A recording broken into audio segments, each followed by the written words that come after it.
Everyone, good morning. Online वाले छात्र एवं छात्राओं, आप लोगों को भी गुड मॉर्निंग। तो क्या पढ़ने वाले थे आज हम लोग? हाँ, पिछले क्लास में टेक्निकल इश्यू के कारण पढ़ाई नहीं हो पाई थी, है ना। आज हम लोग क्या जानेंगे?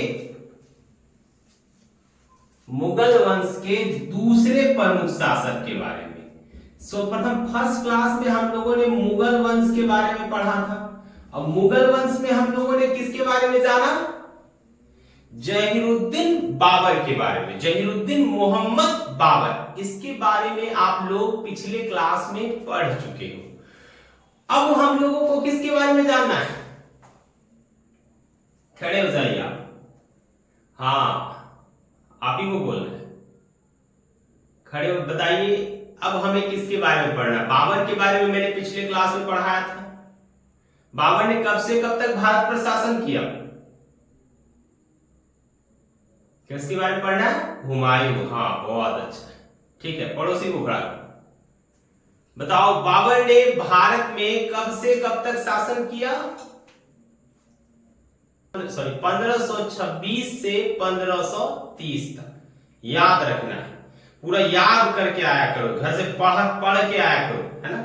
जब भी क्लास आई है ना, उसके पहले एक बार कॉपी खोल के देख लीजिए कि मैंने पिछले क्लास में क्या पढ़ाया है और मैंने क्या कहा है अगले क्लास के बारे में। आज हम लोग किसके बारे में जानने वाले हैं? देखिए, आज मैंने बोर्ड पर भी लिख दिया आपके, है ना, कि हमें कौन कौन से टॉपिक्स पढ़ने हैं। इन सब के बारे में मैंने बोर्ड पर स्पष्टता लिख दिया है। हमें सबसे पहले किसके बारे में जानना है? हुमायूं के बारे में। आज हम किसके बारे में जानेंगे? आज हम मुगल वंश के दूसरे शासक। देखिए, पहला का नाम बाबर, पहला का नाम क्या था? वो बाबर। और आज हम किसके बारे में जानेंगे? दूसरे शासक के बारे में। दूसरा का नाम क्या है? हुमायूं। बोर्ड पर किसका नाम लिखा हुआ है? हुमायूं का, है ना, बाबर के पुत्र हुमायूं का, है ना। तो चलिए क्लास स्टार्ट करें। तो आप लोग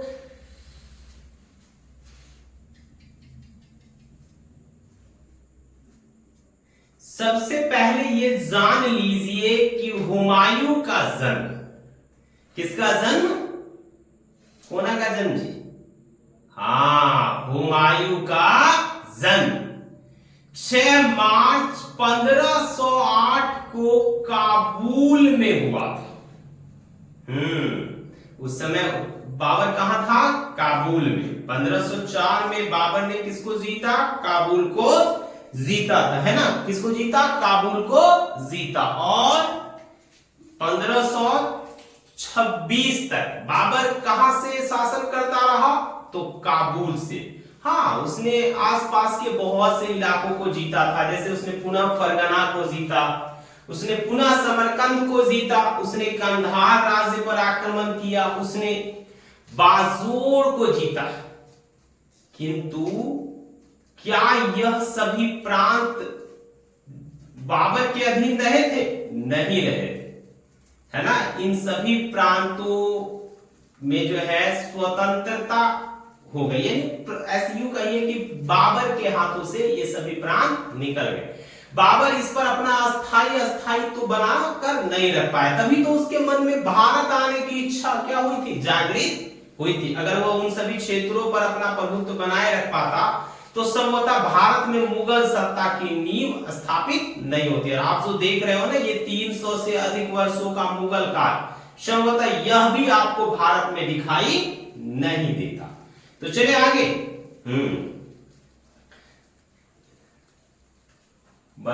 हाँ, तो मैं क्या कह रहा था? मैंने बताया कि हुमायूं का जन्म 6 मार्च 1508 को जो है काबुल में हुआ था। उसके पिताश्री का नाम जहीरुद्दीन मोहम्मद बाबर था। कौन था जी? जहीरुद्दीन मोहम्मद बाबर, जिसने भारत में मुगल सत्ता की नींव रखी थी। और बाबर की माता का नाम माहम बेगम था। क्या था, जो खुरासान की एक प्रमुख महिला शिया मुसलमान थी। कौन से इससे थी, वर्ग से शिया मुसलमान से। अब बाबर कौन सा मुसलमान था, बाबर सुन्नी मुसलमान था। और जो है बाबर की पत्नी जो थी, कौन सी पत्नी, माहम बेगम, एक शिया मुसलमान थी। इसके अतिरिक्त भी बाबर की और पत्नियां थी, हाँ, गुलरुख बेगम और एक दिलदार अगाची। आपको पता है कि बाबर का हुमायूं के अतिरिक्त एक और 3 बेटा था, यानी उसके और 3 पुत्र थे।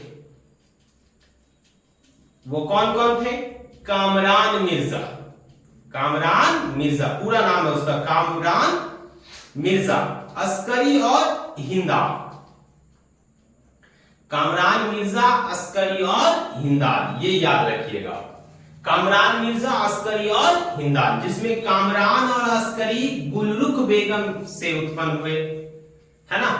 और हिंदाल का जन्म दिलदार अगाची से हुआ था, ये याद रखना है। क्या ये अपने भाई थे, नहीं, क्या थे, सौतेले भाई थे। बहुत अच्छा, वेरी गुड, क्या थे, सौतेले भाई थे। एक बार फिर से बोलो तो, इनकी माताओं का नाम, हुमायूं की माता माहम बेगम, हुमायूं की माता, मेरे साथ बोलिए, हुमायूं की माता माहम बेगम, हुमायूं की माता माहम बेगम, कामरान और अस्करी की माता गुलरुख बेगम, कामरान और अस्करी की माता गुलरुख बेगम, और हिंदाल की माता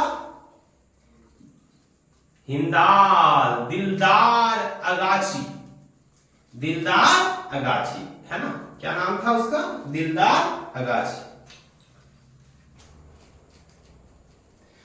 तो हुमायूं की और अस्करी की माता का क्या नाम था, गुलरुख बेगम, और हिंदाल की माता का नाम दिलदार अगाची। देखिए हुमायूं जो था ना, वो अपने पिता बाबर का हुमायूं जो था ना, वो अपने पिता बाबर की सबसे बड़ी, बाबर का सबसे बड़ा संतान था, बाबर का सबसे बड़ा पुत्र था। क्या था, सबसे बड़ा पुत्र था। कामरान, अस्करी और हिंदाल सभी हुमायूं से क्या थे, छोटे थे। और बाबर अपने पुत्र हुमायूं से, यानी अपने बड़े पुत्र हुमायूं से बहुत अधिक प्रेम करता था। वह सबसे ज्यादा प्रेम अपने पुत्रों में हुमायूं से ही करता था। इसलिए 1514 में उसने अनेक शिक्षकों को हुमायूं की शिक्षा दीक्षा के लिए नियुक्त किया, जिसमें इलियास नाम का एक व्यक्ति प्रमुख है ना, जिसके जीवन का बहुत अधिक प्रभाव हम हुमायूं पर देखते हैं। यानी हुमायूं ने इलियास से बहुत कुछ सीखा था। इलियास कौन थे, हुमायूं के गुरु। कौन थे वो, इलियास, हुमायूं के गुरु। हुमायूं के गुरु का नाम इलियास, इलियास। इसी इलियास नामक व्यक्ति ने, इसी इलियास नामक व्यक्ति ने हुमायूं को तुर्की, अरबी एवं फारसी भाषाओं का ज्ञान दिया। सुनिए, उसको कौन कौन सी भाषाओं का ज्ञान था हुमायूं को, तुर्की, फारसी और अरबी। इसके साथ साथ हुमायूं को खगोल विद्या, ज्योतिष विद्या, भूगोल विज्ञान इत्यादि विषयों का भी क्या था, बृहद ज्ञान था। बहुत रुचि से, बहुत ज्यादा रुचि से उसने क्या किया, ज्ञानार्जन किया। क्या किया, ज्ञानार्जन किया। उसने बहुत दिल लगाकर पढ़ाई की, यूं कहिए कि अपना सब कुछ ज्ञान को पाने के लिए उसने क्या कर दिया, समर्पित कर दिया। समझ में आ गया, कोई दिक्कत, खड़े हो जाओ आप। हाँ, काला टोपी, बताओ बाप जो है हुमायूं की माता का क्या नाम था, क्या नाम था, माहम बेगम। कौन सी नाम था जी, माहम बेगम, एकदम, हाँ हाँ एकदम रटते रहो, माहम बेगम, माहम बेगम, माहम बेगम, माहम बेगम, एकदम लगे रहना। सुना है आपने ना? हाँ, हम लोग 5 क्लास में जब थे ना, उधर एक कहानी पढ़ते थे, है ना सर? बदराज नाम था उस बालक का, जिसके बारे में हमने वो कहानी पढ़ा था। एक मूर्ख बालक, कैसे बालक की कहानी थी वो? एक मूर्ख बालक जो कई सालों तक एक ही वर्ग में रहा था। जब उसके शिक्षक ने उसे क्या किया, जो आचार्य हुआ करते थे, उन्होंने जब उन्हें उसको आश्रम से निकाल दिया कि भाई आप जाओ, आप बड़े हो गए हो, आप तो पढ़ाई में आपको मन लगता नहीं, ऐसा प्रतीत होता है कि जिस समय ब्रह्मा जी ज्ञान बांट रहे थे या बुद्धि का वितरण कर रहे थे, उस समय संभवतः आप सोए हुए थे, इसलिए ज्ञान आपके भाग्य में आया ही नहीं, है ना? हाँ, जैसे तू बकलोलिया सोई रहती है। हाँ, तू भी लगता है ब्रह्मा जी जब ज्ञान बांट रहे थे ना, तो तू है ना सेटिंग वेटिंग करने गई हुई थी, उन्होंने से बतिया रही होगी ना, बतियाती। साइकाइटिस्ट हूं मैं, देख के बता सकते हैं कि कौन बतियाती है कौन ना बतियाती। तू बतियाती है, पकड़ लिए ना? हाँ, कौन से बतियाती?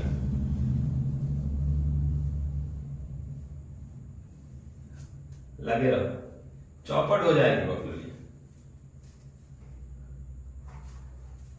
तो क्या बता रहा था मैं आप लोगों को? क्या बताया मैंने? कि हुमायूं ने मन लगाकर पढ़ाई किया। अब इसके पश्चात बाबर ने हुमायूं के सैन्य अभ्यास का भी ध्यान रखा।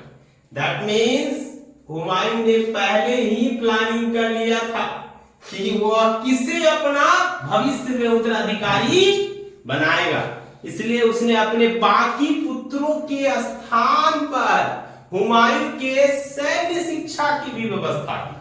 कैसे शिक्षा की? सैन्य शिक्षा की। तो बहुत खटपटा रही है। हाँ, कैसे शिक्षा की व्यवस्था की? सैन्य शिक्षा। उसको तीरंदाजी सिखाया गया, उसे जो है घुड़सवारी सिखाया गया। और देखिए हुमायूं हर क्षेत्र में महारत हासिल करता जा रहा था। ऐसा नहीं कि बकलोलवा की तरह ना सीखेंगे, जो आजकल के बच्चों को देखते हो, है ना, पढ़ने का मन न रहेगा, आइसक्रीम खिलाओ तब पढ़ेंगे, हर बात पे घूस। पता हमारे समय में घूस मांग के देख ले, बाबू को लोग पढ़ेंगे ना, पकड़ के कूट देते थे। हाँ, पूरा लाल पियर हो जाता था, दूसर का दिन काला काला। ठीक, तो ई समय था वो। अभी के बच्चा लोग मत पूछिए, सब चौपट। हाँ, बस बेल जो गाना गाएगा पियोवा से पहले, है ना, ऊंची ऊंची गाता रही भोजपुरी वाला सब अजीबे। भोजपुरी सब ना चौपट करके रखा। डीजे में गाना वाना सुने हो? जाते हो डीजे उजे में डांस करने? ऊंची ऊंची बजता है। ये बकलोलिया आती है चुड़ैल के तरह, एकदम अजीब टाइप्स। हाँ, इसको क्या भूत पकड़ लिया लगता है। तो कौन चीज बता रहे थे आपको अभी? कौन चीज पे चर्चा चल रहा था? हाँ, तो हुमायूं ने क्या किया? तीरंदाजी एवं सैन्य शिक्षा प्राप्त की। वह घुड़सवारी में भी क्या था? महारत हासिल किए हुए था। अब देखिए, आप लोग जान रहे हैं कि बाबर ने अपने जीवन में 4 प्रमुख युद्ध लड़े। अब आप बोलिएगा सर बाबर के पास काहे जा रहे हैं, हम तो हुमायूं पढ़ रहे हैं, कोना जरूरी है बाबर के पास जाने? जरूरी है बाबू, क्योंकि जब तक हम चीजों को जोड़ेंगे नहीं ना, तब तक हमें समझ में नहीं आएगा, है ना। जब तक हम किसी बात को जोड़कर उसका अध्ययन नहीं करेंगे, तब तक वो हमारे खोपड़िया में जाके सेट नहीं होगा। इस बात का आपको क्या रखना है? ध्यान रखना है। तो जब बाबर 4 युद्ध लड़ा, पान खा चलकर, दैट मीन्स पानीपत, खानवा, चंदेरी और घाघरा। तो घाघरा के युद्ध के पश्चात क्या हुआ? बाबर बीमार पड़ा। जब वो बीमार पड़ गया तो समझ गया कि अब हमारा लास्ट दिन आ रहा है। तुम लोग देखा है कौन बुढ़ऊ जो है मरने वाला रहेगा। हाँ, हम लोग भी बुढ़ऊ होंगे। तो जब हम लोग मरेंगे तो हम लोगों को ये बचपन से लेकर बुढ़ऊ तक की एक एक घटनाएं याद आएगी। तब लगेगा कि हाँ अब जो है दुनिया छोड़ के जा रहे हैं, है ना। तब क्या होगा? तब वो बोलेगा बेटा ध्यान रखना अपना, इसका ध्यान रखना, उसका ध्यान रखना। देखे हो ऐसा गांव घर में कभी? हाँ, तेरा दादा बोल रहा था ऐसा। कौन सी हुआ तुमको बोल के गया कि दादी का ध्यान रखना। हाँ, तू रखता दादी का ध्यान? ठीक, अच्छा है। तो बिल्कुल बाबर के साथ भी ऐसा हुआ। बाबर ने 23 दिसंबर 1523 को जो है अपना जितना भी वसीयत था, जो धन रुपया पैसा था ना, उस सब हुमायूं के नाम कर दिया। और उसने कह दिया अपने मंत्रिमंडल को कि हमारा बाद हमारा यही बिटुआ क्या बनेगा, आपके राज्य का या इस राज्य का उत्तराधिकारी बनेगा, मेरे वंश का दूसरा शासक बनेगा। ऐसा किसने कहा? बाबर ने, जहीरुद्दीन मोहम्मद मिर्जा बाबर। याद रखिएगा। इसके बाद क्या हुआ? वही जो तुम्हारे दादाजी का हुआ। तुमको दादाजी बोल के गए ना कि दादी का ध्यान रखना, वैसे बाबर हुमायूं को बोल के गया कि बेटा मैं जा रहा हूं, तुम अपने भाइयों का क्या रखना, ध्यान रखना, और कभी भी तुम उनको या उनके साथ अन्याय नहीं करना, उसको कोई ऐसा दंड नहीं देना जिससे मेरी आत्मा है ना जन्नत में भी क्या करे, तुम्हें देखकर तकलीफ महसूस करे। हाँ, बाबर कहाँ गया? जन्नत में। कोना देखने गया? जन्नत में गया कि जहन्नम में गया? हाँ, किसी को पता है कि बाबर कहाँ गया? तुझको पता है? तू कौन सी है बता रहेगा? ज्योतिषी। ओ देखो देखो मेरा हाथ देखो, हमारा कोचिंग चलेगा रे। देखो देखो कौन सी दिखा रहा, चौपट हो जाएंगे हम। हाँ, पकड़ लो, तेरा कहने से चौपट हो जाएंगे। तो कौन सी बता रहे थे? हाँ, कि उसने अपना उत्तराधिकारी किसको नियुक्त कर दिया? हुमायूं को। और उसके 4 दिन के बाद 26 दिसंबर 1530 को बाबर की मृत्यु हो गई। अब मृत्यु हो गया तो नॉर्मल सी बात है कि जिसको उत्तराधिकारी नियुक्त किया गया है वही ना राजा बनेगा।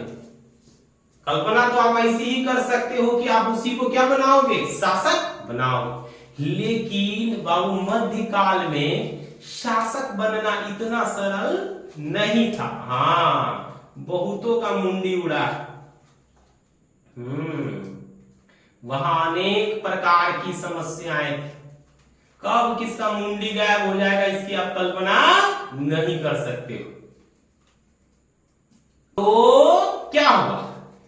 वही सेम प्रॉब्लम, आंतरिक विद्रोह हुआ। आंतरिक विद्रोह में क्या हुआ? तो निजामुद्दीन खलीफा नाम का एक जो संत था वो बोल रहा है कि ना भाई, हमको लग रहा है कि हुमायूं जो है शासक बनने के लायक नहीं। हुमायूं के जगह हुमायूं के बहनोई मेहदी ख्वाजा को शासक बनाया गया। हुमायूं बोला हाँ, कोना दृष्टिकोण से लग रहा है कि हम शासक बनने के लायक नहीं। निकाला तलवार, बोला मुंडी काट के बताएं, कटल मुंडी से बोलिएगा कि हम शासक बनने के लायक हैं। बोला ना बबुआ, छोड़ दे, हम समझ गया कि तू शासक बनने के लायक है। उसने उसी समय डिक्लेयर कर दिया कि नहीं, हुमायूं ही क्या होगा, इस राज्य का अगला बादशाह होगा। हाँ, मुगल जो शासक होते थे ना वो किसकी उपाधि धारण करते थे बाबू? बादशाह, है ना। तो हुमायूं जो है नसीरुद्दीन, कौन सी उपाधि? नसीरुद्दीन मोहम्मद हुमायूं की उपाधि धारण कर किसकी उपाधि बाबू? नसीरुद्दीन मोहम्मद हुमायूं की उपाधि धारण कर कहां बैठा? तो दिल्ली की गद्दी पर बैठा। कहां की गद्दी पर? दिल्ली माने दिल्ली का मतलब दिल्ली नहीं है बाबू, दिल्ली तो दिल्ली का मतलब वह सभी क्षेत्र था जो मुगलों के अधीन था। किसके अधीन बाबू? मुगल शासकों के अधीन। स्पेशली बाबर का नाम हम ले सकते हैं। किसका नाम? तो मैं दिल्ली बोलूंगा तो बार बार आप ये मत समझिएगा स्पेशल फॉर दिल्ली, ये उन सभी क्षेत्रों के लिए है जो दिल्ली के आसपास स्थित थे। तो बाबर का जो है, सॉरी बाबर नहीं, हुमायूं ने अपना राज्याभिषेक कहां से कराया? आगरा से। कहां से बाबू? आगरा से। चलिए थोड़ा लिख लेते हैं। क्या कर लेते हैं? थोड़ा लिख लेते हैं, है ना।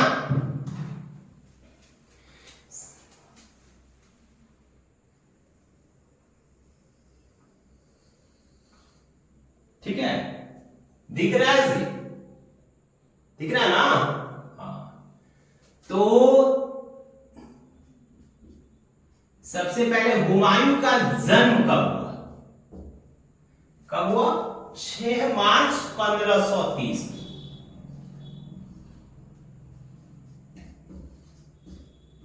सॉरी 6 मार्च 1508।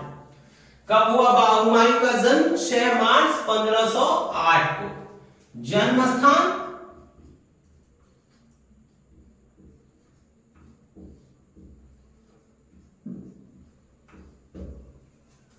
काबुल।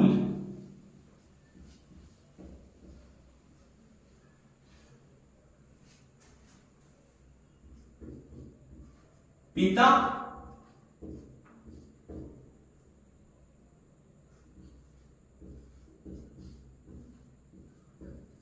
जहीरुद्दीन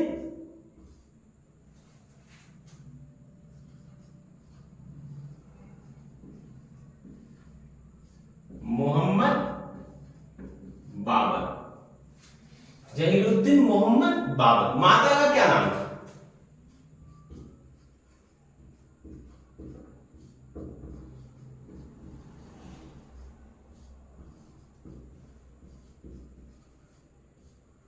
माहम बेगम सुल्ताना।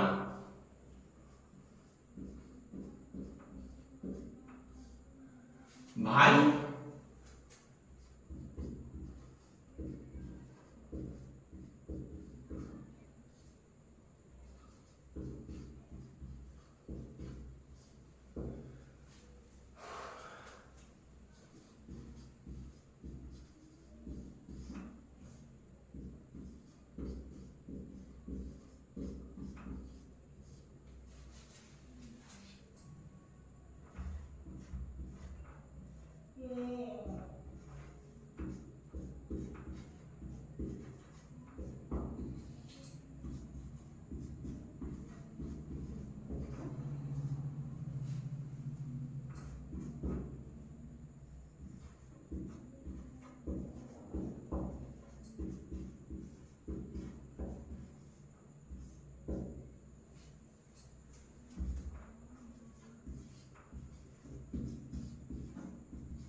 तो हुमायूं का राज्याभिषेक कब हुआ था?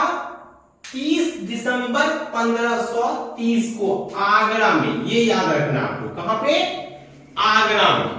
ठीक ना, याद रहेगा। हाँ, ये इंपॉर्टेंट टॉपिक है, वो आपको याद रखना है कि हुमायूं का राज्याभिषेक कहां से हुआ? आगरा से। कहां से? हाँ, आगरा का डाबरा।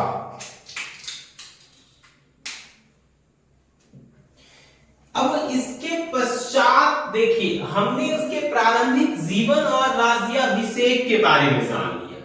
अब हमें क्या जानना है? अब हमें जानना है हुमायूं के जीवन में आने वाली कठिनाइयों के बारे में। जब वह शासक बना, क्या बना? जब वह शासक बना तो उसके समक्ष कौन कौन सी कठिनाइयां उसे विरासत में मिली थी। कुछ ऐसी कठिनाइयां थी जो उसे विरासत में अपने पिता बाबर की ओर से मिला। कैसे मिला ये हम लोग अभी एक एक करके जाने। कुछ कठिनाइयां ऐसी थी जो स्वाभाविक थी, जिसका आना एक शासक के लिए उचित माना जाता है। एक ऐसा शासक जो बड़े हिस्से पर अपने साम्राज्य को स्थापित करने की कल्पना कर रहा, ऐसे शासक के समय चुनौतियां आना बहुत जरूरी है, क्योंकि इंसान महान वही है जो अपने जीवन में आने वाली चुनौतियों से सदैव लड़ते रहता है। मैं अभी बता रहा था ना एक कहानी, एक बालक की मूर्ख बरदरास। हाँ, तो उसको गुरुजी ने क्या किया था, उसे आश्रम से निकाल दिया कि भाई जाओ अब अपने पिता के काम में क्या करो, अपनी मदद करो। आपने अपना बहुत सारा समय क्या किया है, ज्ञानार्जन में खर्च कर दिया और ज्ञान तो आपके पास आया ही नहीं, आप ज्ञान से वंचित रह गए। तो क्या किया, भेज दिया। जब बरदरास जो है क्या हुआ, निकला आश्रम से अपने घर के लिए निकला, तो उसे रास्ते में क्या लगी, प्यास लगी। तो वह एक कुएं के पास गया। उस कुएं के पास जब वह गया, क्यों गया, पानी पीने। क्यों गया बाबू मेरे, हाँ बउआ लोग बोलो क्यों गया, बबनी लोग आप भी बोलिए क्यों गया। आप इसकी कल्पना कर सकते हो कि वो क्यों गया, समुद्र पानी पीने, इसमें कोई दुहराई नहीं है। उसे प्यास लगी और वो एक कुएं के पास गया। तो जब वह कुएं के पास गया तो उसने क्या देखा, देखिए उसने कुएं के पास देखा कि एक रस्सी जो है ना, रस्सी जिस मतलब वो क्या कर रही है, घिस रही है। किसको, पत्थर को, कुएं के सतह को घिस रही है। और उसने उसको घिसते घिसते क्या बना दिया है, मतलब पत्थर पे एक दाग बना दिया है, पत्थर को घिस दिया है। तो बार बार एक रस्सी जब पत्थर से घिसती है, यानी पत्थर से गुजरती है, तो वो पत्थर को भी घिस देती है। पत्थर को भी क्या करती है बाबू मेरे, घिस देती है। हाँ बउआ लोग बोलो, पत्थर को भी क्या करती है, घिस देती। तो फिर हम तो एक इंसान है, तो फिर हम तो एक इंसान है, संसार के सबसे बुद्धिमान, सबसे बलशाली है ना, और सबसे विशिष्ट तत्वों के ज्ञान स्वरूप हमारा इस संसार में क्या हुआ है, जन्म हुआ है। फिर हम क्यों नहीं ज्ञान अर्जन कर सकते। ये बुद्धि आई, ये विचार आया किसके मन में, बरदरास के मन में। वो वहीं से वापस निकल पड़ा है ना, कहां, आश्रम के लिए। आश्रम गया, उसने गुरुजी से क्षमा याचना की कि इस बार मैं मन लगाकर पढ़ूंगा, इस बार मैं मन लगाकर पढ़ूंगा और आपको कहीं भी शिकायत का मौका नहीं दूंगा।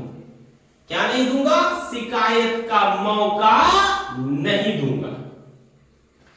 तो क्या हुआ, उसके पश्चात बरदरास ने मन लगाकर पढ़ाई की और वो भविष्य का एक विद्वान व्यक्ति बना। इसी पर तो हमारे महापुरुषों ने एक श्लोक भी लिखा कि करत करत अभ्यास के, करत करत अभ्यास के जरमति होत सुजान, रस्सी आवत जात पे सिल पे पड़त निशान। यानी जब एक कोमल रस्सी पत्थर को घिस सकती, तो भाई हम मूर्ख इंसान लगातार अभ्यास करके सुजान, बगैर ज्ञान के वाला इंसान, जिसके पास है ना, मतलब ऐसा ही अद्भुत ज्ञान, सुजान मतलब क्या हो गया, बढ़िया ज्ञान वाला। तो हम भी परिश्रम करके बढ़िया ज्ञान वाला व्यक्ति बन सकते हैं। तो आप लोग भी मेरे उधा बुद्धि ढीना मीना छैले पीले जो भी है ना बच्चे, आप भी प्रयास कीजिए ताकि आप भी बरदरास की तरह बन सके। कोना बरदरास, पहले वाला कि बाद वाला, बाद वाला, हाँ कौन सा, बाद वाला। तो अब हम लोग किसके बारे में जानेंगे आगे, अब हम जानेंगे बाबू किसके बारे में, किसकी प्रारंभिक कठिनाइयां, हुमायूं के जीवन की। संघर्ष उसके जीवन में, उसके पग पग में भरा हुआ था, है ना। जानते हैं आगे इसके बारे में। उसकी सबसे पहली जो मतलब कठिनाइयां थी ना, वह थी क्या, नंबर 1 पहली देता हूं, कठिनाइयां। क्या हो, कठिनाइयां।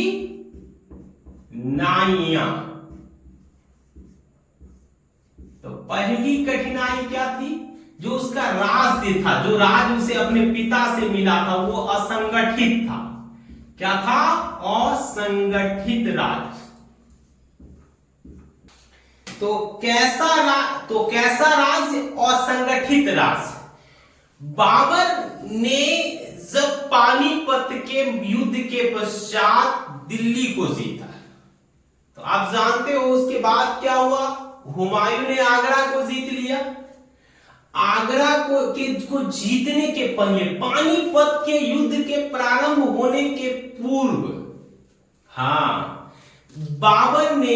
हुमायूं ने हिंसार के निकट हामिद खां को पराजित किया था। जिस युद्ध को जीतने के बाद बाबर को यह विश्वास हो गया कि अब वह पानीपत का युद्ध जीतेगा, क्योंकि लगा कि भाई मेरे लाइफ का जो भारत में कदम रखने का अध्याय जो है ना, वह एक जीत के साथ प्रारंभ हुआ है। तो निश्चितता अल्लाह चाहता है, ऊपर वाला चाहता है, ईश्वर चाहता है कि मैं भारत को जीतूं। इसी उद्देश्य से उसने क्या किया था, भारत पर आक्रमण किया। और आपको मैंने बताया था कि पानीपत के युद्ध में सेना के दाहिनी कमान का नेतृत्व किसने किया था, हुमायूं ने। जितना योगदान उस्ताद अली और मुस्तफा का था ना, उतना ही योगदान हुमायूं का भी था। यानी बाबर के भारत में मुगल सत्ता की स्थापना का कारण स्वयं बाबर नहीं था, उसके मंत्रिमंडल के लोग थे, उसके परिवार के वो सारे लोग थे, उसके सारे पुत्र थे, जिसने उसकी इस विजय में मदद की थी, है ना। ये सारे पॉइंट्स आपको बहुत याद रखने। तो अब हुमायूं को क्या मिला, असंगठित राज्य। कैसा राज्य, असंगठित राज्य। मतलब जो राज्य बाबर ने जीता था वो संगठित न था, बगल बगल में नहीं था। अब देखिए, हुमायूं ने बाबर ने दिल्ली जीता, हुमायूं ने आगरा जीता, है ना। दिल्ली से आगरा थोड़ी दूर है। उसके पश्चात और बहुत से राज्यों को इस प्रकार, मेवाड़ जीता। अब देखिए, मेवाड़ सटा हुआ है जी, चंदेरी जीता, है ना। तो इस तरह से क्या किया था, बाबर ने राज्यों को जीता था। अब बताइए, है ना, मान लेते ये ग्वालियर है, इस तरह से क्या किया था, जीता था, है ना। क्या किया था, जीता था। इस तरह से जीतने वाले राज्य, क्या हम इसको संगठित राज्य का नाम देंगे, नहीं। तो हुमायूं के लिए सबसे पहली चुनौती थी, जो सबसे पहली चैलेंजिंग थी, या जो सबसे पहली कठिनाई थी ना, वह थी अपने पिता से प्राप्त राज्य को एक संगठन का रूप देना, एक संगठित रूप देना। जैसे हमारी ये मुट्ठी देखिए, अभी खुला हुआ है, दैट इज नॉट संगठित, लेकिन जब हम इसको बंद कर देते हैं ना, दैट इज अ पावर। अब कोना को एक फाइट लगा दो, उसको पूछो कि दर्द हुआ, पता चल जाएगा। तो सबसे पहली चुनौती क्या थी भाई उसके समक्ष, कौन सी था जी, उसका जो राज्य था ना, वो संगठित नहीं था। और दूसरा का चुनौती, ये सबसे बड़ा का चुनौती था, वो था राजकोष, सरकारी खजाना का खाली होना। राजकोष का क्या होना, खाली होना।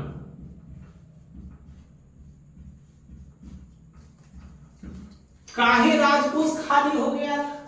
इब्राहिम लोदी के पास तो बहुत पैसा था, फिर बाबर के पास पैसा क्यों नहीं बचा? और जब बाबर के पास आया होगा तो हुमायूं के पास काहे नहीं बचा? ये वो समस्या है।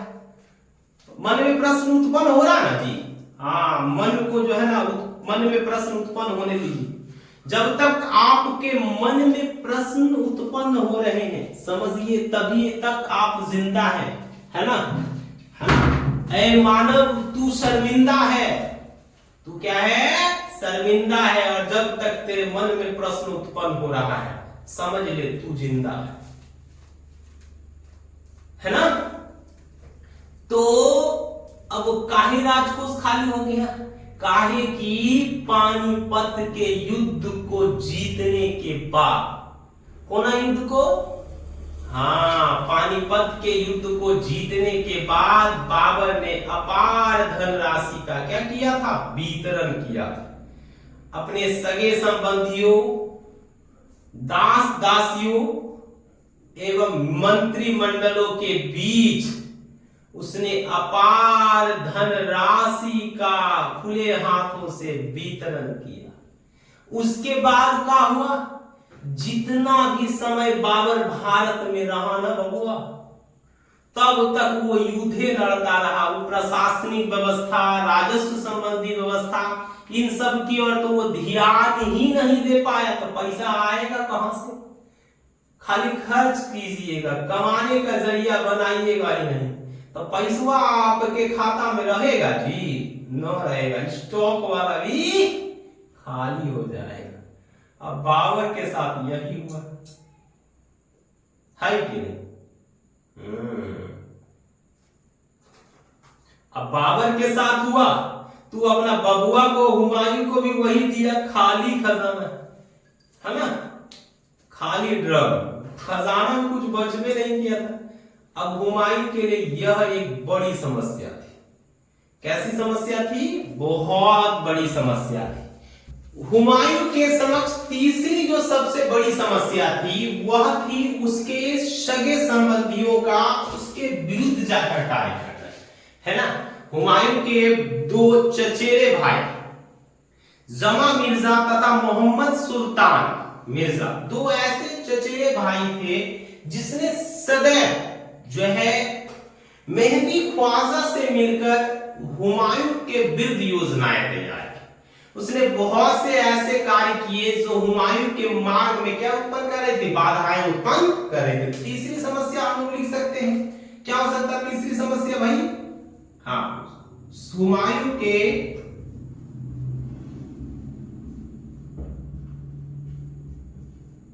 सगे संबंधियों द्वारा, सगे संबंधियों द्वारा विरोध, विरोध आंतरिक विरोध, है ना। और चौथी जो बहुत बड़ी समस्या थी वो थे हुमायूं के भाई। हुमायूं के कौन से लोग, हुमायूं के भाई, हुमायूं के भाई, भाइयों का द्वेष।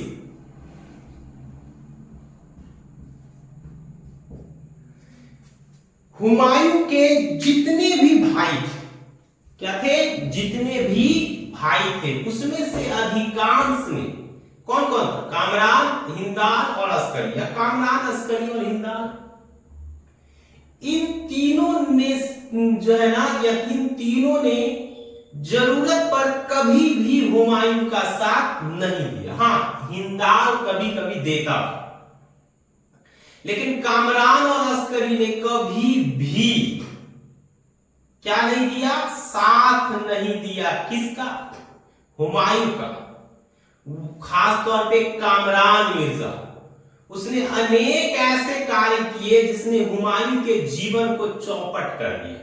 मैं आगे बताऊंगा कि किस प्रकार कामरान मिर्जा बार बार हुमायूं के विरुद्ध जाकर रणनीतियां बनाता था, पराजित होता था, हुमायूं के द्वारा उसे माफ किया जाता था, लेकिन वह अपनी आदतों से बाज नहीं आता था।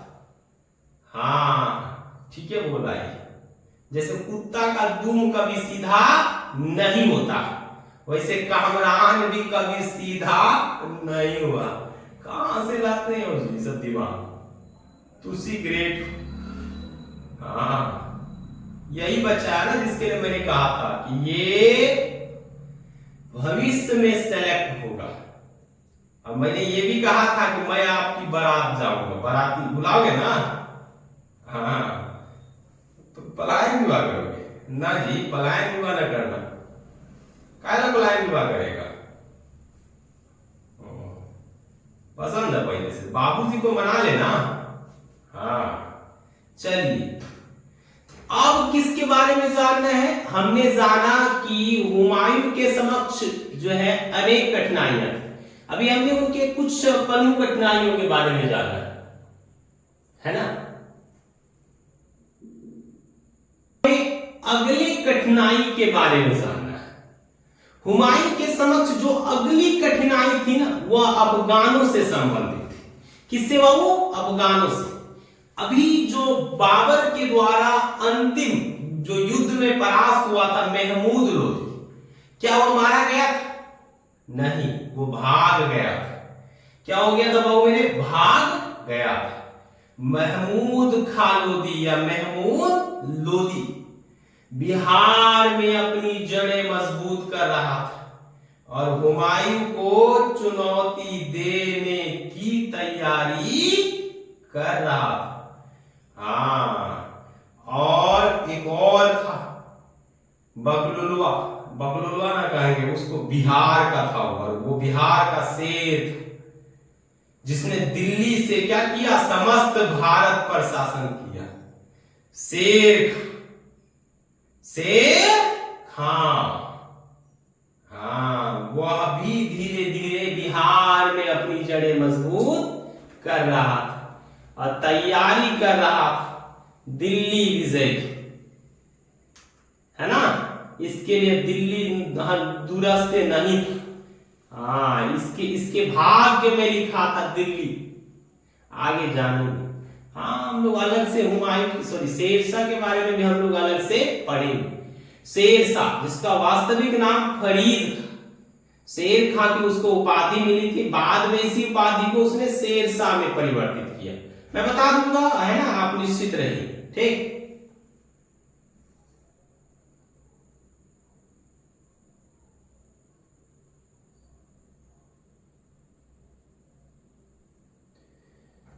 इसके पश्चात जो है, जो सबसे बड़ी चुनौती प्रस्तुत की जा रही थी, वह थी गुजरात के शासक बहादुर शाह। किसकी? हो? गुजरात के शासक बहादुर शाह द्वारा एक बहुत बड़ी चुनौती किसके समक्ष प्रस्तुत की जा रही थी? हुमायूं के समय। अब ये बहादुर शाह कौन था? बहादुर शाह हुमायूं के समय गुजरात का एक महत्वाकांक्षी शासक था। उसके पास एक विशाल सेना थी, एक तौफ खाना था। क्या था बाबू मेरे? एक तौफ खाना था। इन सब के आधार पर वह कभी भी हुमायूं को दिल्ली की गद्दी से अपदस्थ कर सकता था। इसके लिए उसका पतन आवश्यक था। अगर हुमायूं को अपनी सत्ता बचानी है तो उसको किसको चौपट करना होगा? बहादुर शाह को चौपट करना होगा। और इसके बाद जो अंतिम बच जाता है, अंतिम, है ना, पांचवा कौन था? अफगान विद्रोही। कौन? अफगान विद्रोही महमूद खां लोधी या महमूद लोधी। महमूद लोधी, इसमें कौन आ जाएगा? वो महमूद लोधी। और एक नाम लिख देते हैं, शेर खां। नेक्स्ट, छठा में गुजरात का शासक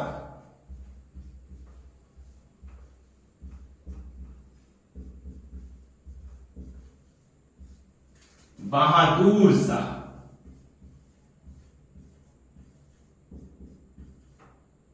वो बहादुर शाह अलग है बाबू, वो तो औरंगजेब का पुत्र था, जिसके बारे में हम लोग उत्तर मुगल काल में क्या करेंगे? अध्ययन करेंगे। हाँ, ये गुजरात का शासक है। अब देखिए, इसके पश्चात जो सब एक और कठिनाई थी, जो एक और चुनौती प्रस्तुत कर रहा था, वो था बंगाल का शासक नुसरत शाह। किसका शासक? बंगाल का शासक। आप जान रहे हो कि इसने किसके साथ संधि किया था? बाबर के साथ, है ना।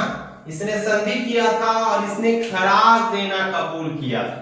किंतु जैसे ही बाबर की मृत्यु होती है ना, ये स्पष्ट कह देता है कि मैं अब किसी को किसी भी प्रकार का खराज देने वाला नहीं हूं। अथवा मतलब इसने अपने राज्य को क्या कर लिया, स्वतंत्र बना लिया।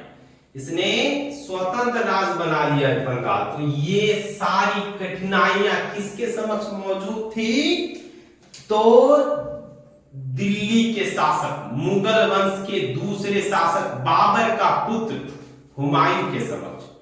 अब हम लोग जो जानेंगे कि हुमायूं ने कैसे इन सभी समस्याओं का समाधान किया।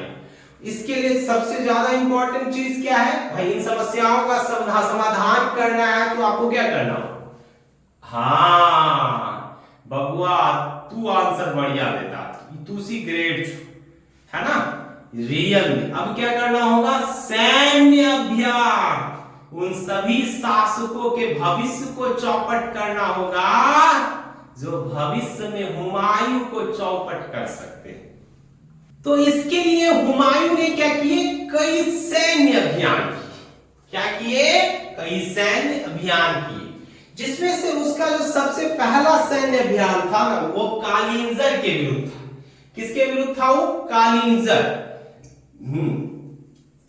जिस समय एक विशाल सेना के साथ कालिंजर, जिसकी राजधानी बुंदेलखंड थी, कहां थी वो, बुंदेलखंड, उस पर आक्रमण करने के लिए हुमायूं जब विशाल सेना के साथ निकला, उसने कालिंजर के दुर्ग की घेराबंदी की। कई महीनों तक वह उस दुर्ग के सामने डेरा जमाया रहा। वहां का शासक प्रतापरुद्र था। कौन था, प्रतापरुद्र। उसी समय क्या हुआ, कामरान ने पंजाब वाले हिस्से पर आक्रमण कर दिया। यानी वहां वो कई गतिविधियां करने लगा, कई ऐसे कार्य करने लगा जो जिस राज्य के अधीन जो प्रांत होता है वो वही उन गतिविधियों का क्या करता है, संचालन करता है। जबकि कामरान के अधीन क्या नहीं था, पंजाब नहीं था। जिस कारण से कालिंजर विजयी को बीच में छोड़कर ही हुमायूं को क्या करना पड़ा, संधि करना पड़ा। किसके साथ, प्रतापरुद्र के साथ। हाँ, इस संधि के पश्चात हुमायूं को अपार धनराशि की क्या हुई, प्राप्ति हुई।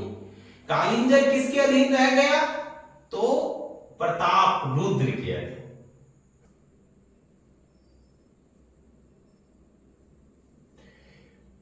अब हुमायूं का दूसरा जो सैन्य अभियान हुआ वह महमूद खान लोदी के विरुद्ध।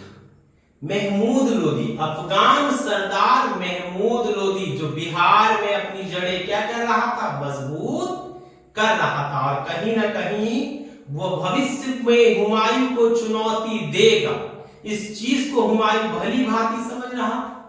इसलिए हुमायूं ने क्या किया, तो कालिंजर पर जो है दोहरिया नामक मतलब एक विशाल सेना के साथ वो निकल पड़ा। गोमती नदी के तट पर दोहरिया नामक स्थान में, है ना, महमूद लोदी और हुमायूं की सेना में भिड़त हुई। हुमायूं विजयी हुआ और महमूद लोदी पराजित हो गया। महमूद लोदी भागकर उड़ीसा चला गया। इसी युद्ध के पश्चात हुमायूं को एक नया प्रांत मिला जिसे आप जौनपुर के नाम से जानते हैं। हुमायूं ने गोंड नामक स्थान को भी जीता, जिसका नाम बदलकर उसने जन्नताबाद रखा। कौन सी रखा, जन्नताबाद। ये याद रखना, कोई दिक्कत ना। अब हुमायूं का अगला जो विद्रोह हुआ शेर खां के विरुद्ध। किसके विरुद्ध, Sher Khan, that is also known as Sher Shah. Chunar का घेरा, जिस समय हुमायूं बहादुर शाह से संघर्ष कर रहा था, सॉरी काली प्रताप रुद्रदेव से संघर्ष कर रहा था ना, वो उसी समय शेर खान ने क्या किया था, चुनार के किला को जीत लिया, उसके दुर्ग पर अधिकार कर लिया, है ना। तो हुमायूं समझ चुका था कि भाई अगर भारत में अपनी जड़ें मजबूत रखनी है तो इस शेर खां को क्या करना होगा, चौपट करना होगा। क्या करना होगा, लेकिन जानते हो ना एक कहावत आपने सुना है कि घर का भेदी लंका ढाए।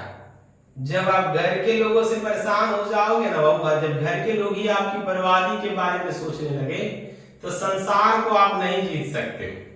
उस जीते हुए संसार को आप क्या कर जाओगे, हार जाओगे। हुमायूं के साथ ऐसा ही हुआ।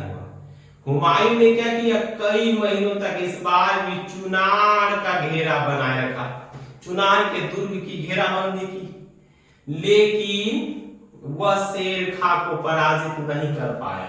उसी समय क्या हुआ, कामरान ने, उसी समय बहादुर शाह ने राजस्थान पर आक्रमण कर दिया। किधर, राजस्थान पर। और इस आक्रमण में जो अहम भूमिका थी ना वो कामरान मिर्जा की थी। किसकी थी, क्योंकि कामरान जितने भी हुमायूं के विरोधी थे उन सबको भवा देने का काम कर रहा था, भड़काने का काम कर रहा था। तो राजस्थान को अपने हाथों से जाता देख हुमायूं ने शेर खां से संधि करना ही उचित समझा। उसने शेर शाह से संधि की, शेर खां से संधि की। संधि के तहत कुतुब खां जो शेर शाह का पुत्र था उसे किसकी सेवा में भेज दिया गया, हुमायूं की सेवा में भेज दिया गया। वह आगरा चला गया और आगरा में ही रहने लगा। सबूत के तौर, हाँ गारंटी कह सकते, गारंटी के तौर पर जैसे हम किसी को पैसा देते तो गारंटी स्वरूप कुछ लेते हैं ना, जमीन का कागज या फिर सोना या ऐसा कुछ, तो बिल्कुल वैसा ही शेर शाह ने किया। हाँ, लेकिन क्या हुमायूं को ऐसा करना था, नहीं बाबू मेरे। यही से तो उसके विनाश का अध्याय क्या होता है, स्टार्ट होता है ना। हाँ ठीक।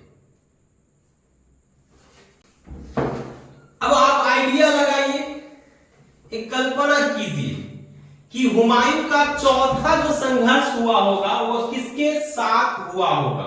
तो हम लोग क्या जानेंगे वो अब आगे, हुमायूं के संघर्ष, हुमायूं के अभियानों के बारे में। किसके बारे में, हुमायूं के अभियान। हुमायूं के अभियान मैं लिख देता हूं उसके प्रमुख अभियानों के बारे में पहले। तो सबसे पहला अभियान उसका किसके विरुद्ध था, कालिंजर। कालिंजर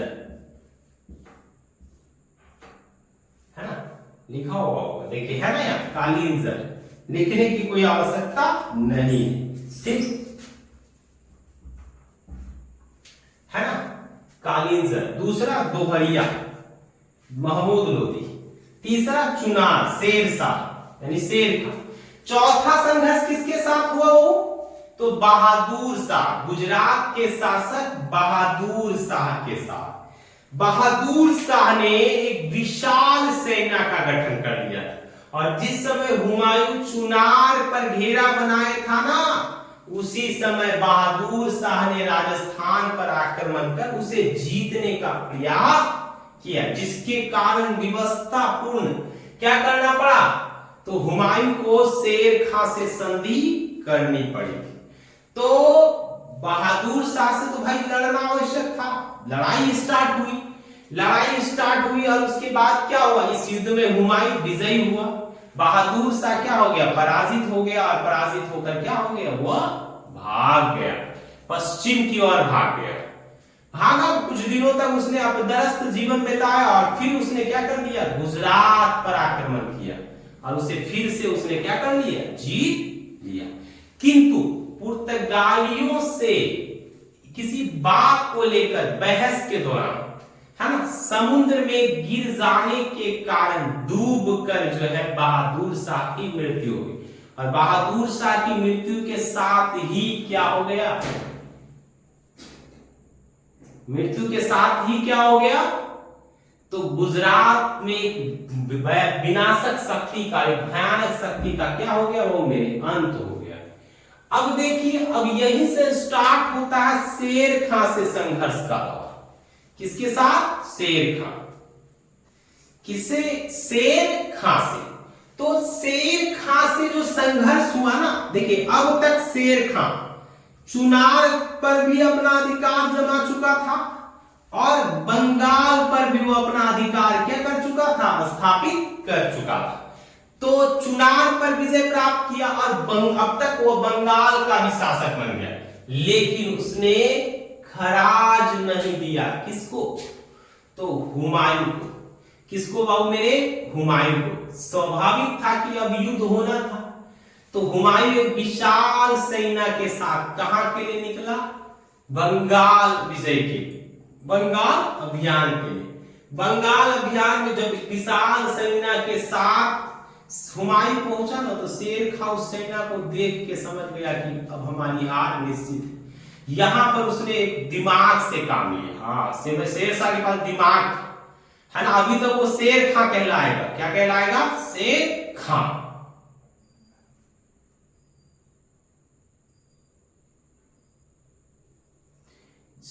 हुमायूं की विशाल सेना को देखकर उसने समझौता करने का प्रयास किया। उसने हुमायूं के समक्ष एक प्रस्ताव रखा कि आप क्या कर लीजिए, समझौता कर लीजिए, जिसके बदले में हम 10 लाख रुपया क्या करेंगे, वार्षिक आपके पास भेज देंगे। 10 लाख रुपया सालाना आपको भेज देंगे। हुमायूं को यह शर्त पसंद आया और वो अपनी सेना के साथ क्या हो गया, वापस लौट गए। कोई दिक्कत। लेकिन जैसे ही वो आगरा पहुंचा, वैसे ही फिर से शेर शाह ने विद्रोह कर दिया। बोला कोना हम कोनो पैसा उसा देने वाले नहीं। आई एम बिहारी एंड एक बिहारी 100 पे भारी। इस नीति को प्रारंभ करने का श्रेय किसको जाता है? शेर खां को। डरा ना डरा, वो तो ऐसे विशाल, देखो अपनी, आप समझिए कि शेर अगर 2 कदम पीछे घसक रहा है ना बाबू, तो ये नहीं समझिए कि उसने पराजय स्वीकार कर लिया। हाँ, वो और बहादुरी से आग पर आक्रमण करने की योजना बना रहा है, वो पोजीशन बना रहा। तो शेर खां कोना पीछे हुआ था, कोना कारण से पोजीशन बना रहा था बाबू। हाँ, एकदम बिल्कुल फैंटास्टिक है ना। कौन था फैंटास्टिक? शेर खां। अब देखिए, अब स्वाभाविक था, अब हुमायूं भी समझ चुका था कि जो शेर खां है ना, इसको चौपट करना मोस्ट इंपॉर्टेंट। अगर इसको ना धोए ना, तो ये हमको एक दिन धो देगा। क्या करेगा? हमको धो देगा। अब देखिए क्या हुआ आगे। तो हुमायूं एक विशाल सेना के साथ, किसके साथ?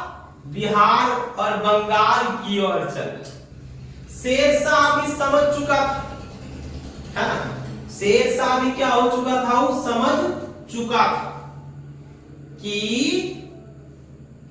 अब बगैर युद्ध के हुमायूं मुझे छोड़ने वाला नहीं है, क्योंकि मैंने उसके साथ विश्वासघात किया। इसलिए शेर शाह ने भी अपनी सेना, क्या सेनाएं क्या कर ली? तैयार कर ली। क्या कर ली? तैयार कर ली। मान लेते हैं ये बिहार है हमारा। क्या वो? बिहार में ही एक नदी है, कर्मनाशा नदी। नदी कर्मनाशा है ना। ये गांधी, यहाँ पे सेना है शेर शाह। कर्मनाशा नदी के तट पर किसकी सेनाएं खड़ी थी? हाँ बाबू, हाँ, इसी ऐसी कहावतें हैं कि इस नदी में अगर आप स्नान करोगे तो एकदम सारे चौपट जाएंगे, तू जहन्नम में जाएगा, नरक। हाँ, हम पूछो चाहे नरक में जाए, काहे? स्वर्ग सिवा में जब मिला कुछ होगा स्वर्ग, नरक में जाएंगे कहीं के लिए थोड़ा कष्ट होगा, आशा है चारों तरफ पता नहीं। हाँ, इंद्र और जी कौन? नानी हो चौपट करेगी कब से? इधर किसकी सेना थी? शेर खां की। शेर खां और यहाँ किसकी सेना? हुमायूं गंगा नदी को पार करके आया था छोटा। अब देखा पानी भाग ना जाता, ये कोई स्थिति का हुमायूं को नहीं था। देखिए आया कौन महीना में? आषाढ़ महीना में। कौन महीना में? आषाढ़। आषाढ़ का कौन सी? सावन। जेठ आ गया था, सावन। सावन में फूलों से सावन के गाना है। ओके गाजी, सावन सुने? भूल महीना, सावन के 5 महीना है ना। हाँ, तो आषाढ़ के महीना में आया था। हिंदी शेर शाह दिया था, जानता जैसे सनवा चार्ट होगा ना हम के बरस है ना, हम के बरस चालू हो जाए है ना। बिहार की बजाय मिल कई बरसात में फसल किसान करी, ये जो जगह है डूब जाएगा, तब डूब जाएगा तो सब सेना चौपट हो जाएगी। ऐसा हुआ कोई ज्ञान नहीं, जैसे इंसान का इतना तक कि पता कर कि समझौता करेंगे, दूध जाने के हम समझ आगे अंतर करेंगे, समझौता करेंगे, लेकिन समझौता चाहता नहीं, एक योजना बना था दिल्ली का शासन करने, है ना। देखिए छल कल बल साम दाम दंड के ये सात नीतियां हैं इसके पास है, वही सारे महानता प्रसिद्ध करता है। ये सातों नीतियां किसके पास उत्तर हुई थी? शेर खान। अब देखिए क्या हुआ 25 जून कब हो 25 जून 1939 को इस जगह का चौसा है, उस नाम जगह का चौसा। तो चौसा के मैदान में जो है बड़ा बाढ़ आ गया। अब इस सेना लोग सोचा कि बचे अब ये दूसरे सामने का कैसे आंदोलन करें, दोनों की सेना निकलकर वही बहुत सारे गंगा में कूद गए जान बचाने, हमें नदी पर पार गई है आगरा कूद गए, हुमायूं भी घायल हो गया और घोड़ा सही कूद गया। किसे कूद गया? तो बहु ने गंगा में कूद गया।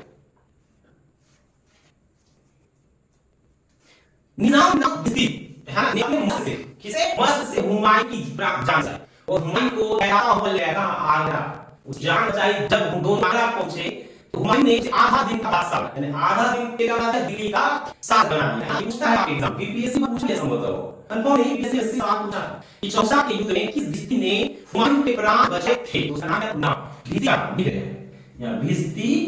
ओ कलम वो से है ना यहां भिस्ती का नाम, कौन सी नाम था भिस्ती का? निजाम।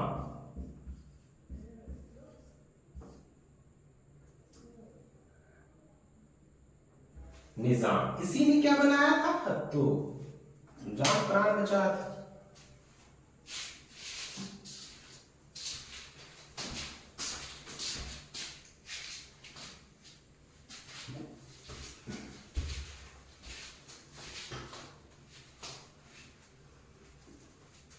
इस पराजय के पश्चात हुमायूं बौखला उठा। क्या उठा? बौखला उठा और उसने शेर शाह से बदला लेने का विचार बनाया। उसने एक विशाल सेना तैयार की। शेर शाह भी चाहता था कि वो धीरे धीरे क्या करे, हुमायूं को दिल्ली से बाहर का रास्ता दिखा दे। इसलिए उसने अपने पुत्र कुतुब खां जो आगरा से भाग चुका था, एक सैनिक की टुकड़ी लेकर चंदेरी के मार्ग से क्या किया, मुगलों पर आक्रमण करने के लिए भेजा। लेकिन दुर्भाग्यवश वो मुगलों से पराजित हुआ और मारा गया। जब इस बात की सूचना शेर शाह को मिली ना तो उसे बड़ा दुख हुआ और उसने यह प्रण लिया कि मैं अपने पुत्र कुतुब खां की मृत्यु का क्या लूंगा, बदला लूंगा। उसने भी एक विशाल सेना तैयार की। अब देखिए है ना, दोनों तरफ सेना है, दोनों लड़ेगा तो क्या होगा? डेफिनिट है कि कोना एगो का पराजय होगा। लड्डू लड़े बुनिया झड़े, सुने हैं ना, बर्बादी तो दोनों का होगा, डेफिनेटली है ना। तो क्या हुआ उसके बाद? सुनिए, ये चौसा तो समझ गए आप ना। कन्नौज की लड़ाई हुई। कन्नौज या बिलग्राम नामक स्थान में एक युद्ध हुआ। युद्ध में हुमायूं की पराजय हुई। क्यों हुई? क्योंकि सेम कंडीशन था। जिस मार्ग जहां पर हुमायूं ने अपनी सेनाएं खड़ी की थी, वहां वर्षा के समय में जो है पूरा जो है जल का जमाव हो गया, जिसके कारण अच्छा मौका मिल गया किसको? शेरशाह के सैनिकों को। और इस बार उसने पराजित कर दिया किसको? हुमायूं।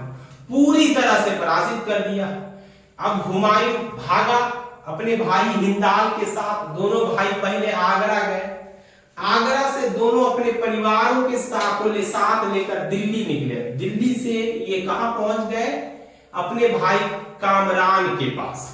क्यों? क्योंकि उसे पता था कि शेरशाह उसका पीछा करेगा। क्या करेगा? उसे मारने का प्रयास करेगा।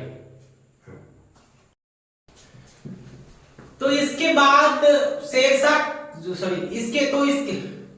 इसके बाद हुमायूं कहां गया? अपने भाई कामरान के पास, है ना। कहां? किसके पास? कामरान के पास। उसे लगा कि भाई उसे उसके भाइयों का साथ मिलेगा, लेकिन उसकी ये सारी अभिलाषाएं इच्छाएं धरी रह गई। इस दुख की घड़ी में उसके किसी भी भाई ने उसका साथ नहीं दिया। यहां तक कि हिंदाल ने भी उसका साथ क्या कर दिया, बीच मार्ग में ही छोड़ दिया। तो इसके बाद जो है वह निकला कहां के लिए, सिंध के लिए, क्योंकि सिंध के शासक शाह ने उनसे वादा किया था कि वो दुख की घड़ी में उसका साथ देगा। लेकिन उसने भी, जब वो सिंध पहुंचा तो उसने भी मना कर दिया कि भाई हम आपकी किसी भी प्रकार से सहायता नहीं कर सकते। तो इसके पश्चात हुमायूं कहां गया, अमरकोट के शासक बीरसाल के पास। किसके पास, बीरसाल। बीरसाल के पास जाकर उसने वहां से सैन्य सहायता प्राप्त की। क्या प्राप्त की वो मेरे, सैन्य सहायता। हाँ, क्या प्राप्त किया, तो वही हुमायूं का निर्वासित जीवन जो है इसी अध्याय में आएगा कि उसने सैन्य सहायता प्राप्त की। उस सैन्य सहायता को लेकर उसने आक्रमण किया किस पर, सिंधु पर। किस पर, सिंध प्रदेश पर।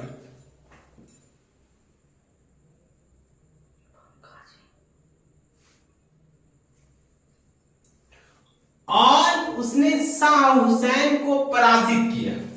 किसको पराजित किया, शाह हुसैन को। लेकिन शाह हुसैन से उसने क्या कर लिया, समझौता कर लिया।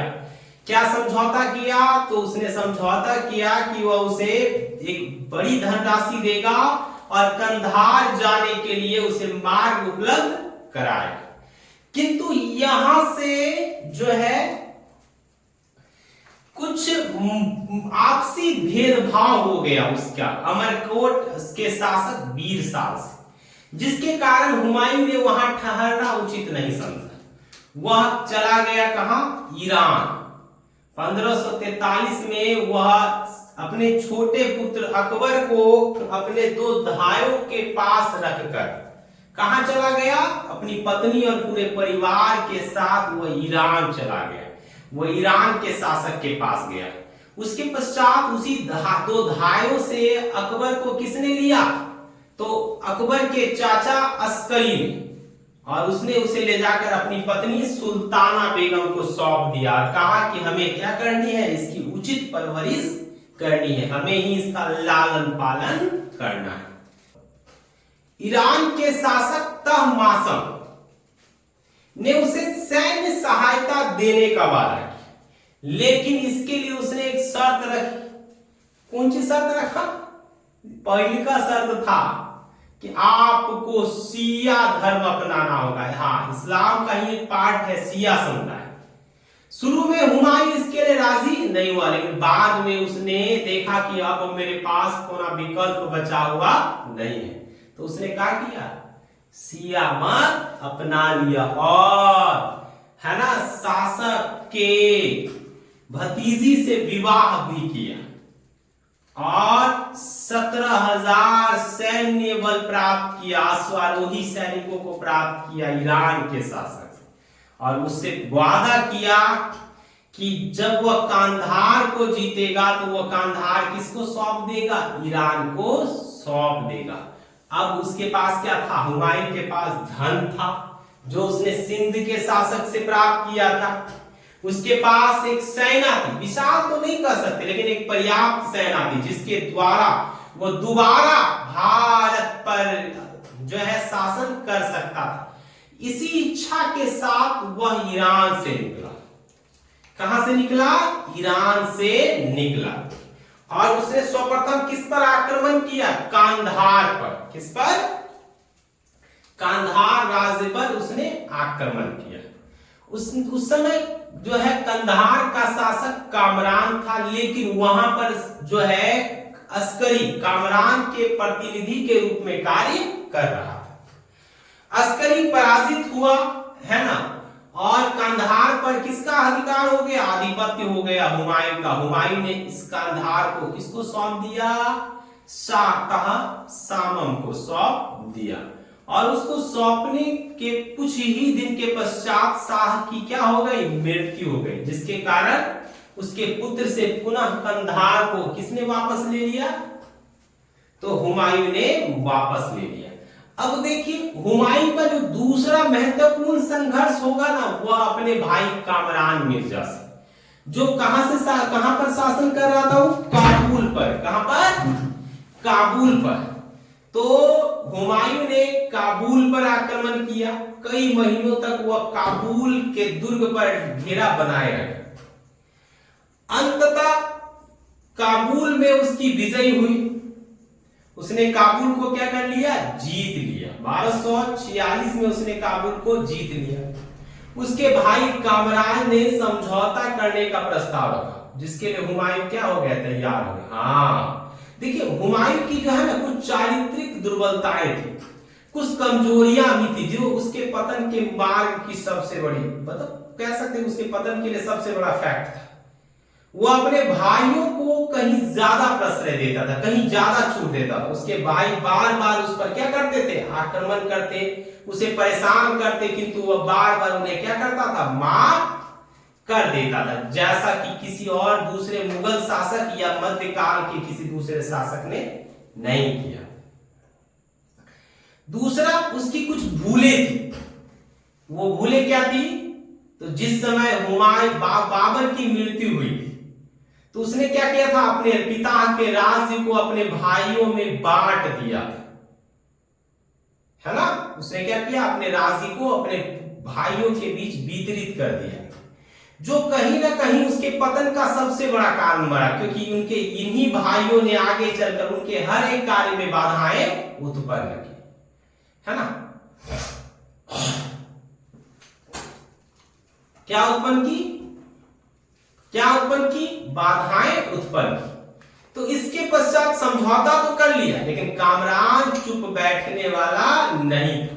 उसने पुनः क्या किया? आक्रमण किया काबुल पर, और फिर से उसने काबुल पर क्या कर लिया? अधिकार कर लिया। कामरान पूरी तैयारी के साथ आया था। उसने क्या किया? उसने शिशु यानी छोटे अकबर को काबुल के दुर्ग पर उस समय जो है लटका दिया या टांग दिया, जिस समय हुमायूं के सैनिक उसी दुर्ग को तोप में निशाना बनाए हुए थे। जैसे ही वो बारूद चलाने वाले थे, तभी हुमायूं ने अकबर को देख लिया और उसे पहचान लिया। उसने तुरंत तोप की दिशा बदल दी, जिसके कारण अकबर बच गया। इसके पश्चात जो है उसने दोबारा कामरान को पराजित किया, लेकिन कामरान फिर भी पकड़ा नहीं गया। वह भाग गया, और भाग जाने के पश्चात उसने पुनः क्या किया? 51 में जो है पुनः जो है उसने क्या किया? हुमायूं पर आक्रमण किया। किस पर आक्रमण किया? हुमायूं पर। कोना पर? लेकिन इस बार जो है वो क्या हो गया? जो है पकड़ा गया। लेकिन इस युद्ध में, ये जो अंतिम युद्ध था कामरान और किसका?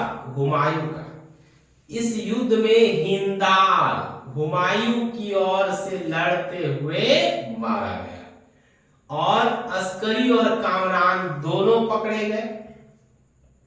अस्करी को क्या किया गया? दंडित किया गया, किंतु उसने माफी मांग ली हुमायूं से, और हुमायूं से हज जाने की अपील की कि भाई हमको हज यात्रा के लिए जाने दो।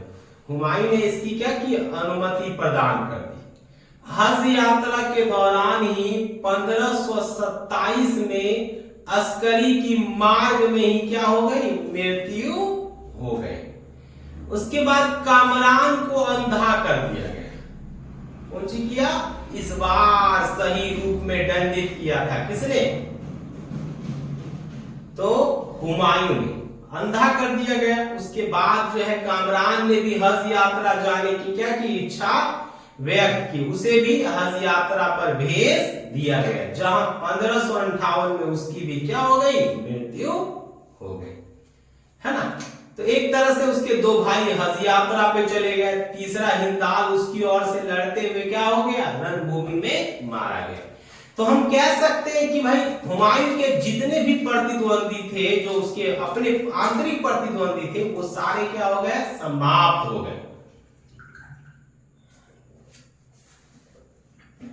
अब जो है हुमायूं ने अब मन बनाया कि अब वह समय है कि मुझे अपना खोया हुआ राज वापस लेना चाहिए। उसने अब पंजाब की धरती पर कदम रखा। जैसे ही पंजाब की धरती पर उसने कदम रखा, उस समय के अफगानी शासक सिकंदर सूर को आभास हो गया कि अगर हुमायूं की शक्ति को इसी समय नहीं कुचला गया तो निश्चितता यह क्या कर लेगा, दिल्ली पर अपना आधिपत्य स्थापित कर लेगा। इसके लिए उसने अपने सेनापति को तातर खां को किसके पास भेजा, तो नसीब खां के पास। नसीब खां और तातर खां की भिड़त कहां हुई, मच्छीवाड़ा नामक जगह। कहां पर, मच्छीवाड़ा नामक स्थान पर। यह युद्ध 15 मार्च 1555 यह युद्ध 15 मई 1555 को सतलुज नदी के तट पर मच्छीवाड़ा एक जगह हो, हाँ, उसी मच्छीवाड़ा नामक स्थान में लड़ा गया, जिसमें हुमायूं विजयी हुआ। इस विजय के पश्चात संपूर्ण पंजाब, हिंसार, फिरोजा राज और दिल्ली के समीपवर्ती इलाकों पर हुमायूं का आधिपत्य स्थापित हो गया। किसका आधिपत्य, हुमायूं का। अब उसका सामना होना था किससे, सिकंदर सूर, द किंग ऑफ दिल्ली, सूर वंश का शासक। हाँ, तो किससे होना था, सिकंदर सूर से। हाँ, सरहिंद नामक स्थान पर सिकंदर सूर की सेना और हुमायूं की सेना के बीच भिड़त हुई, जिसमें अंततः हुमायूं क्या हुआ, विजयी हुआ। यह युद्ध 22 जून 1555 को लड़ा गया था। इस युद्ध या हुमायूं के जीवन का अंतिम संघर्ष था, अंतिम अभियान था, जिसे जीतने के पश्चात उसने दिल्ली की ओर प्रवेश किया और 23 जून 1555 को उसने दिल्ली में क्या किया, प्रवेश किया और पुनः दिल्ली में दोबारा मुगल सत्ता की क्या रखी, नींव रखी। मुगल वंश की उसने क्या किया, स्थापना की। तो अब फिर से उसने मुगल वंश की क्या कर ली, दिल्ली में स्थापना कर ली।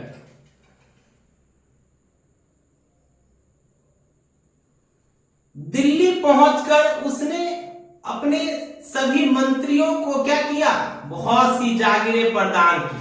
उसने हिंसार की जागीर प्रदान की, किसे, अपने प्रिय पुत्र अकबर को। उसने अकबर को क्या दिया, तो हिंसार की जागीर सौंपी, है ना। किसकी जागीर सौंपी,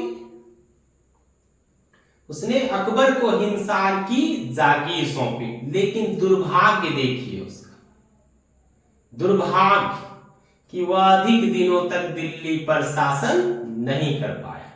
20 जनवरी 1556 को दिल्ली के दीन पनाह लाइब्रेरी यानी पुस्तकालय की सीढ़ियों में चढ़ते समय पैर फिसल जाने के कारण वह गिर गया और घायल हो गया और उसके 4 दिन के बाद 24 जनवरी 1556 को उसकी क्या हो गई, मृत्यु हो गई। देखिए, इसके बाद अनेक जो इतिहासकार हैं, जो साहित्यकार हैं, संगीत प्रेमी हैं, उन लोगों ने हुमायूं के लिए अलग अलग टिप्पणियां की। जैसे अबुल फजल, कौन, प्रसिद्ध विख्यात इतिहासकार अबुल फजल ने हुमायूं को इंसान कामिल कहकर संबोधित किया है। उसकी नजर में हुमायूं के भीतर वो सारी योग्यताएं थी जो एक शासक में होना चाहिए, लेकिन वास्तव में उसकी कुछ चारित्रिक दुर्बलताएं भी थी। वो दुर्बलताएं क्या थी कि वह किसी भी कार्य को पूरा किए बगैर उसके निर्णय की घोषणा कर देता था। अनेक ऐसे युद्ध हैं जिसे लगभग जीतने के पश्चात वह वापस लौट आया, क्योंकि उसे लगा कि उसके सैनिक अब इस युद्ध को आसानी से जीत ले, किंतु परिणाम अंत में क्या हुआ? विपरीत आया, है ना? क्या हुआ? परिणाम अंत में विपरीत आया। अब देखिए लेन पूल क्या कहता है। लेन पूल कहता है कि हुमायूं लड़खड़ाता हुआ इस संसार में आया और लड़खड़ाते ही उसने अपनी क्या दे दी? जान दे दी। यानी वह संपूर्ण संसार समस्त जीवन लड़खड़ाता रहा और लड़खड़ाते उसने क्या दे दिया? अपने प्राण दे दिए।